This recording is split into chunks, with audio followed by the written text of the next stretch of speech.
చెప్పండి సార్, ఎట్లా చూస్తారు ఈ సమ్మె ఎప్పటి వరకు కొనసాగుతుంది? మరి ఇప్పటికి దాదాపుగా 2 రోజులు అవుతుంది, ఇంకా కొన్ని గంటలలో. సో మరి ఇప్పటి వరకు కూడా ప్రభుత్వం నుంచి మీకు ఏమన్నా, మీ అధికారులకు కావచ్చు, అధికారుల నుంచి ఏమన్నా పిలుపు వచ్చిందా?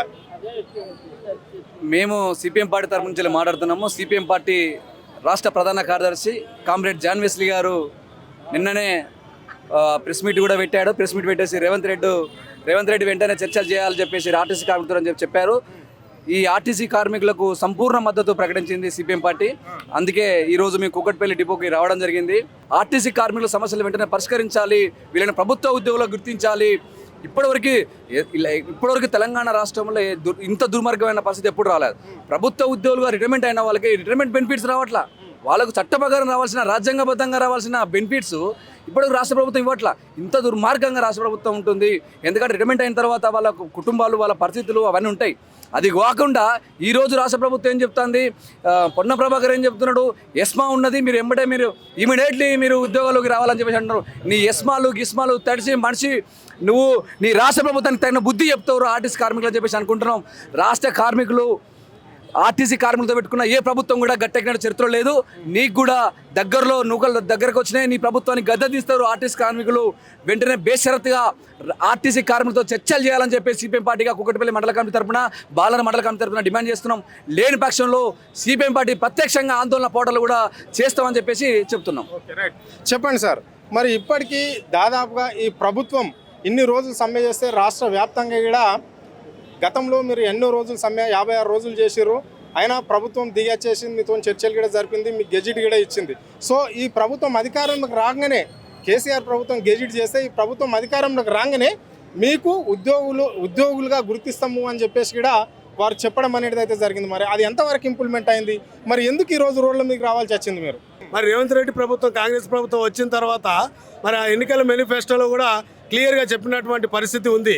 ఆర్టీసీని మొత్తం కూడా ప్రభుత్వంలో విలీనం చేస్తాము, ప్రభుత్వ ఉద్యోగులుగా గుర్తిస్తాము, పిఆర్సీని అమలు చేస్తాము, ఇవన్నీ కూడా వాగ్దానం చేసింది.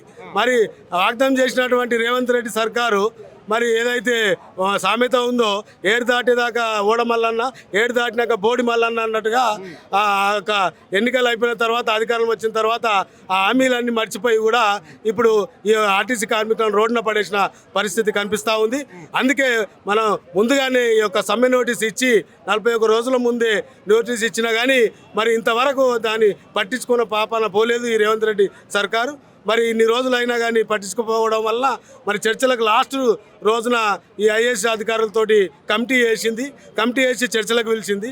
అయినా కానీ ఆ చర్చల్లో కూడా మరి విఫలం జరిగింది. కాబట్టి ఆర్టీసీ కార్మికులు ఈ సమ్మెకు దిగాల్సిన పరిస్థితి ఏర్పడింది. మరి ఈ సమ్మెకు పూర్తి బాధ్యత ప్రభుత్వాన్ని అనేది కూడా మేము డిమాండ్ చేస్తూ ఉన్నాం. కాబట్టి ఈ ప్రభుత్వం చర్చలు జరిపి ఈ సమస్యలు పరిష్కరిస్తే ఈ సమ్మె ఈరోజు జరిగేది కాదు. కాబట్టి ఏదైతే న్యాయమైన డిమాండ్లు ఉన్నాయో, 32 డిమాండ్లు ఏవైతే పెట్టారో దాంట్లో ముఖ్యమైనటువంటిది ఆర్టీసీని ప్రభుత్వంలో విలీనం చేయాలి, ప్రభుత్వ ఉద్యోగులు గుర్తించాలి, పిఆర్సీని అమలు చేయాలి, 2 పిఆర్సీలు ఏవైతే ఉన్నాయో అవి అమలు చేయాలి, అద్దె బస్సులను ప్రభుత్వంలో విలీనం చేయాలి. ఈ ముఖ్యమైన డిమాండ్ల మీద ఈ వెనుకకు తగ్గింది, 4 వారాల గడువు అడిగింది. కాబట్టి ఈ గడువుతోటి కాలయాపన చేస్తే సరికాదు అని చెప్పి ఈ సమ్మెకు దిగాల్సిన పరిస్థితి ఏర్పడింది. కాబట్టి ఈ రేవంత్ రెడ్డి సర్కార్దే ఈ సమ్మెకు పూర్తి నైతిక బాధ్యత వహించాలని మేము సిపిఎం పార్టీగా డిమాండ్ చేస్తున్నాము. కాబట్టి వెంటనే ఇప్పటికైనా కానీ రవాణా మంత్రి పొన్నం ప్రభాకర్ రెడ్డి ఈ యొక్క సమ్మెను విరమించడానికి చర్చలు వెంటనే జరపాలి. లేదంటే చెప్పండి, మీరు కేసీఆర్ ప్రభుత్వం ఉన్నప్పుడు కూడా ఆర్టీసీ వాళ్ళు సమ్మె చేయడం జరిగింది. ఆ రోజు సిపిఎం వామపక్షాలు కావచ్చు, ఈ రాష్ట్రంలో ఉన్న వివిధ పార్టీలు కావచ్చు, కాంగ్రెస్ పార్టీ కూడా కావచ్చు, మరి అప్పుడు ఈ వీళ్లకు మద్దతు తెలిపిన వాళ్ళు అంటే ఇప్పుడు పొన్నం ప్రభాకర్ ఏమంటుండంటే బీఆర్ఎస్ పార్టీ మద్దతుతోటే ఇక్కడ కార్మికులు ధర్నా చేస్తూ అంటుండు. మరి ఇది ఎంతవరకు కరెక్టు? ఆ రోజు కాంగ్రెస్లో ఉన్న పొన్నం ప్రభాకర్ మరి అప్పుడు వాళ్ళ మద్దతుతోటే వీళ్ళు ధర్నా చేసిరంటారా?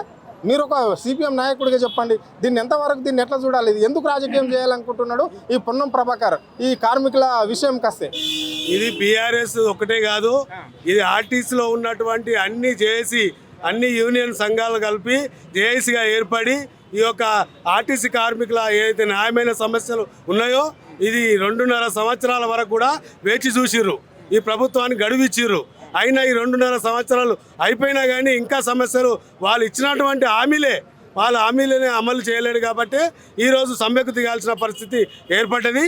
కానీ ఇది ఒక రాజకీయ ఉద్దేశం కాదు, ఒక బీఆర్ఎస్ పార్టీతోటి ఈ సమ్మె చేస్తలేదు. కాబట్టి అన్ని యూనియన్లు ఏదైతే వామపక్ష యూనియన్లు అన్నీ కలిసి కూడా జేఏసీగా ఏర్పడి వీళ్ళ న్యాయమైన ఏదైతే కార్మికుల డిమాండ్లు ఉన్నాయో ఆ డిమాండ్లు పరిష్కారం అయ్యే వరకు ఈ సమ్మెను కొనసాగిస్తామని చెప్పేసి సమ్మెకు దిగినటువంటి పరిస్థితి.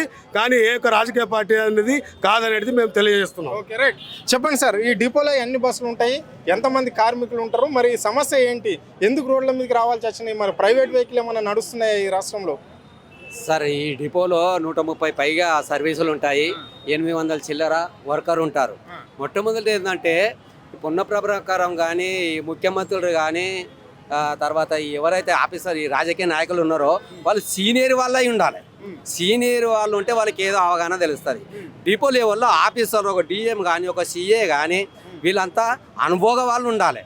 ఒకప్పుడు ఏముందంటే డ్రైవర్, కండక్టర్, మెకానిక్, డిఎం నుంచి ఆర్ఎం వరకు కూడా వీళ్ళే ఉండేవాళ్ళు. వాళ్ళకి అవగాహన ఉన్నది, ఆర్టీసీ ఎట్లా నడపాలి ఏంటనో వాళ్ళకి అర్థం ఉంటుంది. ఇప్పుడు ఏముంది, మీరు నకలు కొడతారో, ఎట్లా పాస్ అవుతారో, డబ్బులు ఇచ్చి పాస్ అవుతారో, ఈడొచ్చి సీఏగా అవుతారు, ఈడొచ్చి డిఎంగా తయారవుతారు. ఈడ డిఎంగా తయారై మీరు ఏం చేస్తారు, ఇక్కడ నుంచి పటాన్చెరు బస్సు పోతుంటే ఒక 10 కిలోమీటర్ పోయిన తర్వాత ఫోన్ చేయాలి, ఎంత వచ్చింది కలెక్షన్, ఎట్లా. అరే నువ్వు మమ్మల్ని అడగడం కాదు, నువ్వు సరైన పద్ధతిలో బస్సులు పెట్టాలి.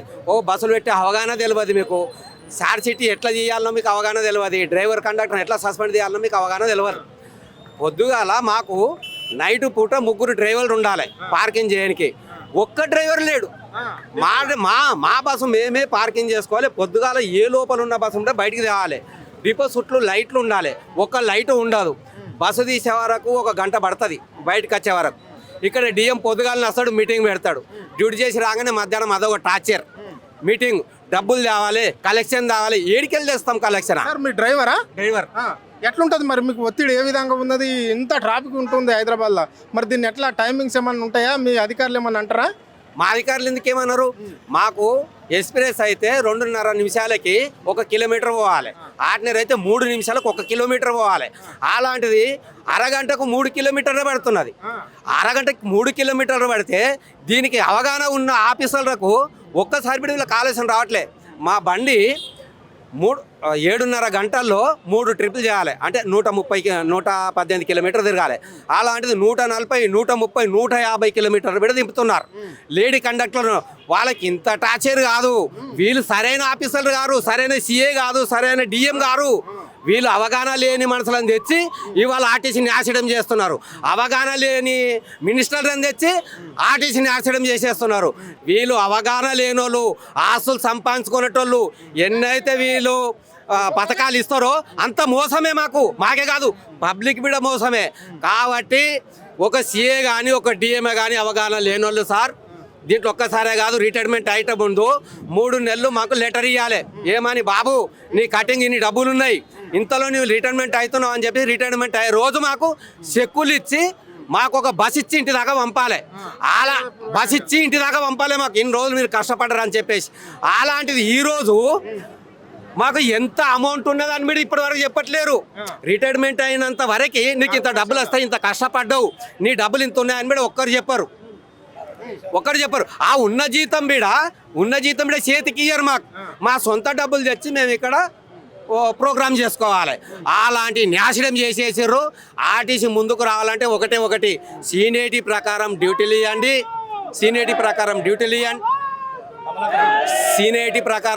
ఇవ్వండి, కొత్త బస్సులు కొనండి. పాత బస్సులే నడుస్తున్నాయి. యూనిఫామ్ ఇంతవరకు ఒక యూనిఫామ్ ఇవ్వలేదు. ఒక డ్రైవర్ను పెట్టావు. ఇక్కడ నుంచి విజయవాడ పోయి రావాలంటే ఒకప్పుడు 2 డ్రైవర్లు, ఒక కండక్టర్ విజయవాడ పోయి రావాలంటే. అలాంటిది ఒక డ్రైవర్ని వీక్ ఒక డ్రైవరు, ఒక కండక్టర్ ఇచ్చారు. ఆ తర్వాత ఇప్పుడు ఒకటే డ్రైవర్ టికెట్లు ఇచ్చుకోవాలి, హైదరాబాద్ నుంచి విజయవాడ పోయి రావాలి. ఇంత టార్చర్ మొదలైందంటే పనికి రాని వాళ్ళు వీళ్ళంతా. ఎట్లా ఆర్టీసీ లాస్ అవుతున్నది, దేనికి అవుతుంది? ఒక్క బస్సు 18,000 రూపాయలు చేస్తున్నది రోజుకు, నీకు ఎట్లా లాస్ అవుతున్నది? ఇప్పుడు డ్రైవర్కి అంత పెద్ద అవగాహన ఉండదు, ట్రిమ్ కొట్టేది కూడా ఉండదు. ఇప్పుడు మీలాంటి వాళ్ళు వెనకడికి చదువుకున్న వాళ్ళు అంటే 10 పాస్ మీద వచ్చిన వాళ్ళు ఉంటారు. సో మరి ఇప్పుడు ఆ ట్రిమ్లో ఏదన్నా పొరపాటు అయితే సస్పెండ్ కూడా చేస్తున్నారు డ్రైవర్ అండ్ కండక్టర్ బస్కు. మరి వాళ్ళ స్థితిగతులు ఎట్లా ఉంటాయి, మరి ఎందుకు చేయవలసి వస్తుంది? మరి ఎస్, స్థితిగత అంటే ఇక్కడ డిమాండ్ ఒకసారి. ఇప్పుడు నాది 30 ఏళ్ళ సర్వీస్ సార్, నాకు అక్షరం ముక్క రాదు. నన్ను ట్రైనింగ్ తీసుకొని నా డ్రైవింగ్ టెస్ట్ తీసుకొని ఒకప్పుడు 30 ఏళ్ళ కింద నన్ను జాయిన్ చేసుకున్నారు. ఈ రోజు నాడు నేను డ్రైవర్ కమ్ కండక్టర్గా నేను పోవాలనంటే నాకు స్టిమ్ రాదు. ఏదో 2 ముక్కలతో నాకు నేర్పుతావు, చూపిస్తావు. అదే మన పొరపాటు జరిగితే అది డిఎం పొరపాటు, అది సీఏ పొరపాటు, మా పొరపాటు కాదు. మమ్మల్ని తీసుకుపోయి సస్పెండ్ చేస్తావు, మమ్మల్ని పంపద్దు, నువ్వు సస్పెండ్ చేయొద్దు. ఇప్పుడు మా దగ్గర మెకానిక్ ఉన్నాడు, ఆ మెకానిక్ ఏదైనా బస్ యాక్సిడెంట్ అయింది అనుకోండి, సరిగా మెయింటెనెన్స్ చేయకపోతే కండక్టర్ మెకానిక్ సస్పెండ్ చేస్తావు. మా ఇవాళ వరంగల్ బస్ యాక్సిడెంట్ అయ్యి అంతమంది చచ్చినారు, ఇవాళ ఏటీఎంను సస్పెండ్ చేస్తారు, ఏసీఎం చేస్తారు, ఏఆర్ఎంను చేస్తారు. మీకు అవగాహన లేని వాళ్ళు మానుకోండి, అవగాహన ఆర్టీసీని తోలండి, సరైన అనుభవం చేయండి. కాబట్టి అడ్డమైన మీరు వాక్యాలు ఇవ్వకండి, మనుషులను మోసం చేయకండి సార్.